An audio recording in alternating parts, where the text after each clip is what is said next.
So the importance of social media to the business is really to understand the voice of the customer.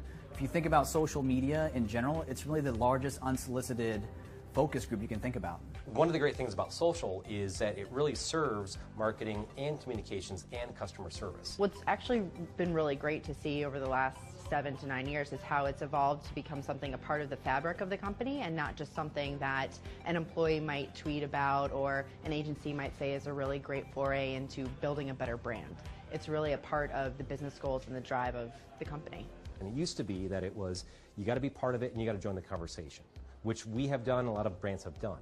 Now we've got to do that extra work to understand, well, how are we really doing?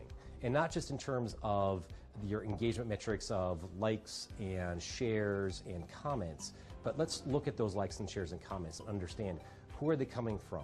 What are they telling us beyond just the click a button? Some of the KPIs are, understanding at a very basic level, what's the traffic that social is able to bring to a website. From a brand perspective, sometimes it's share of voice, sometimes it's mentions, sometimes it's actually sentiment. So it's not always about quantity or volume, but sometimes it's about quality as well. It's very easy to see what's top of the trends right now. What are the 10 trending topics? What are the most talked about things? But understanding that context of what's most important to smaller groups of people. If you think about where social is going, very much video, very much visual, social intelligence really doesn't do a great job right now of really capturing what's being conveyed within images or what's being conveyed within video. Social is where people get their news.